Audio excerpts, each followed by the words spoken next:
What's going on, ladies and gents? Welcome back to Zora's Domain. In the last episode, I had no idea how to get past King Jabu-Jabu. Not King Jabu-Jabu, the King of Zoras. Don't mind that I said King Jabu-Jabu, okay? Jabu-Jabu's no one, okay?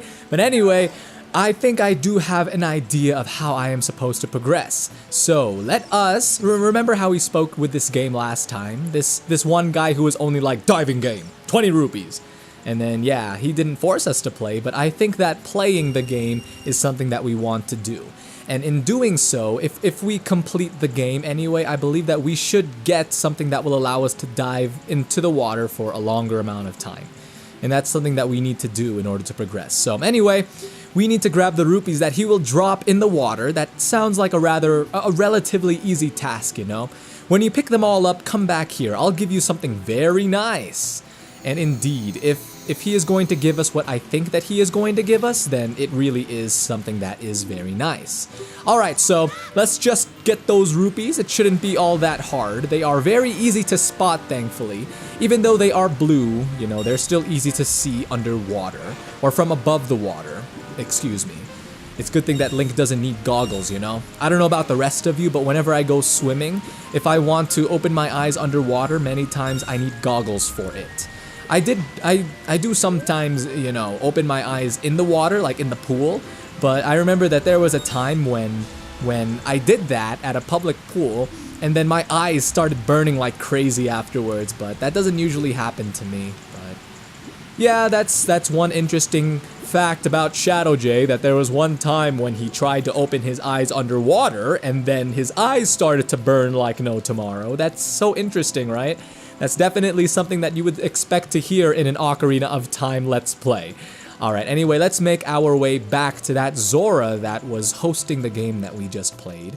And we're going to have to give him our best thanks because, you know, hosting games is not a very easy thing. It might be a fun thing, but that doesn't necessarily mean it's easy, right?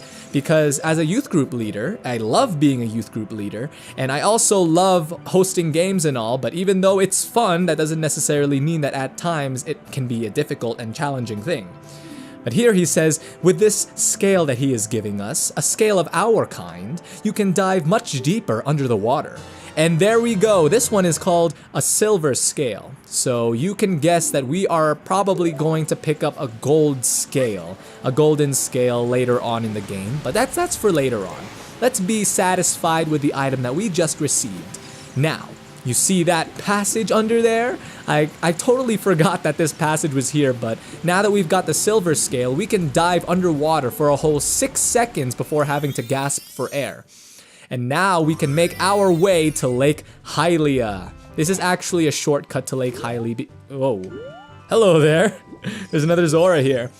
I am a Zora. Have you seen anything strange in the lake? The river carries many things into this lake. That's cool. I do see something strange, as a matter of fact. It is this bottle. I wonder what it contains. I hope that we get to keep the empty bottle, you know, once we take out the letter. And I'm pretty sure that we can. Alright, there's something already inside of it. Let us return to land. Maybe we can open it. I'm not sure if we can, but, you know, it's worth checking. Why is it looks like it's kind of greenish in the bottle. Huh? It looks like there is something already inside this bottle. It's a letter. Help me. I'm waiting for you inside Lord Jabu-Jabu's belly. Ruto. Oh, that name Jabu-Jabu that I mentioned at the beginning of the episode by accident. So there really is someone named Jabu-Jabu in this game. Oh, and by the way, she said not to tell her father. So the very first thing that we are going to do, naturally of course, is tell her father. So let's go. Oh, this letter! It's from Princess Ruto! I totally changed the way that he sounded in the last episode. Let's see. She's inside Lord Jabu-Jabu? That's not possible. Our guardian god, Lord Jabu-Jabu, would never eat my dear Princess Ruto. But since that stranger Ganondorf came here, Lord Jabu-Jabu has been a little green around the gills. Little green around the gills. I've never heard that expression before. But then again, that really sounds like an expression that is more fit for people of the Zora kind, you know what I mean? More for the fish people kind of guys. Oh, and it looks like we get to keep the bottle, so that's good. Now we've got 2 empty bottles, and we will use the empty bottle that we just acquired to grab a fish from I guess the waters of Zora's domain once this guy will move out of the way. Mind you, he does take a very long time just to do it. A very, very long time. Scooch, scooch. There's a beehive behind him, by the way. And if you notice behind him, I think that's the symbol of the,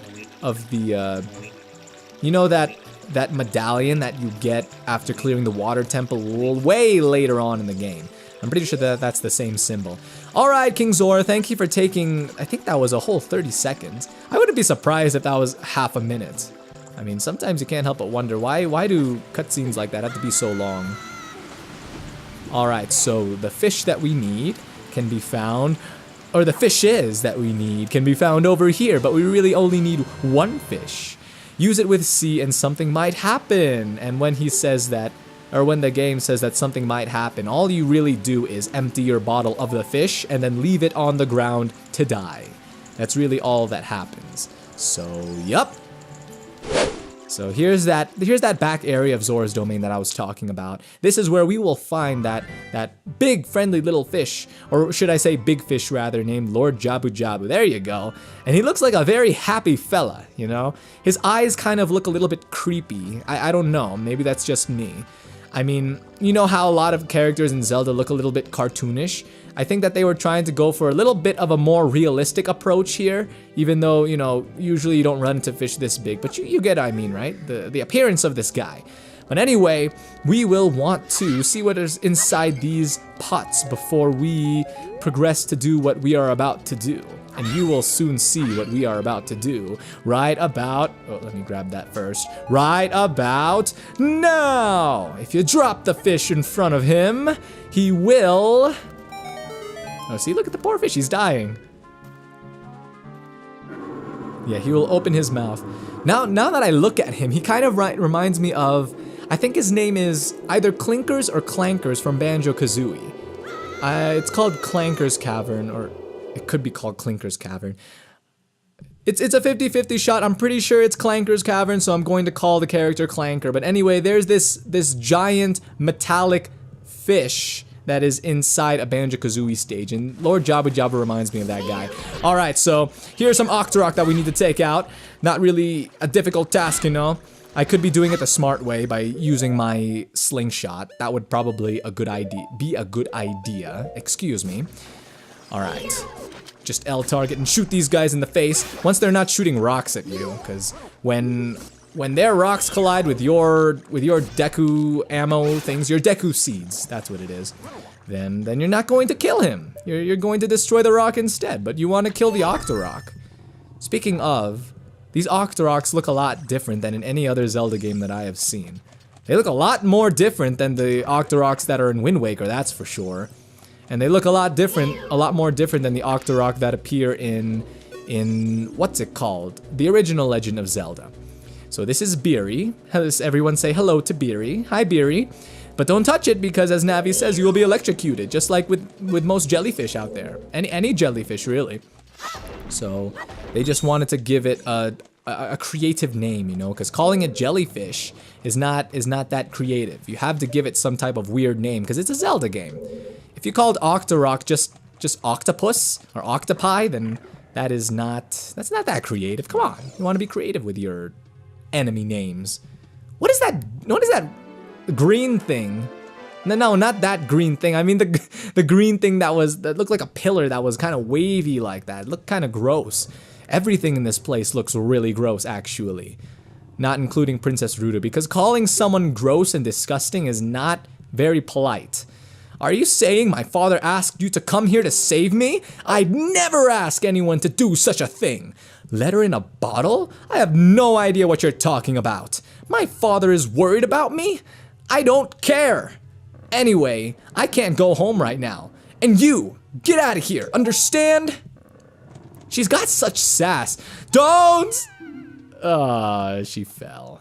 I mean, come on. This is my first time, or excuse me, this is Young Link's first time entering Lord Jabu-Jabu's belly, and even he knew that falling down this thing would not be such a good idea. Well, at least she's okay. And she's all smiling, look. It's like she enjoyed it. She enjoyed the thrill of falling without, you know, expecting it or something like that. Are you still hanging around here? I told you to go away.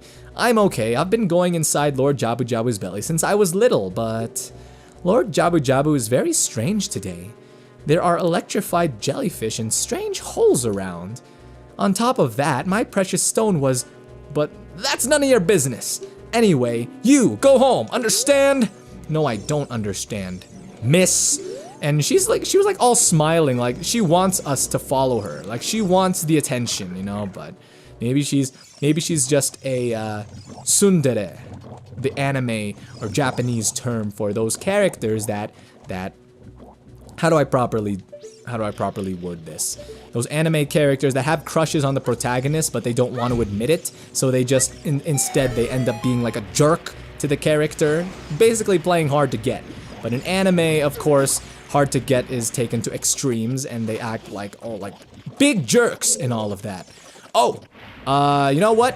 I can grab that right now. So before we end off the episode, let me go ahead and climb this here wall in order to grab that Skulltula token. And there are these weird things in the water. I'm pretty sure that they are harmful because there's a yellow arrow that appears over them. I'm going to need to use Navi in order to get some details and information on those guys. Let's see what's up here. Like I said before, it's really been a while since I last played Ocarina of Time, so I really do not remember a lot of this stuff, as I proved with the last episode when I didn't recall that I had to get that bottle from Lake Hylia. So there you go. Well, anyway, here you can find a fairy, so just hold that in your bottle, just in case, you know. This dungeon isn't really that complicated, but holding a fairy is always something that you want to do, just in case something terrible does happen. Alright, it looks like this is where I'm going to conclude the episode for today. Thank you guys for tuning in. I'm really glad and I really appreciate that you guys took the time to watch this video. If you enjoyed the video, please don't forget to leave a like, and if you would like to see more content from me, please feel free to hit that big red subscribe button. I will see each of you in the next episode, so until then, take care.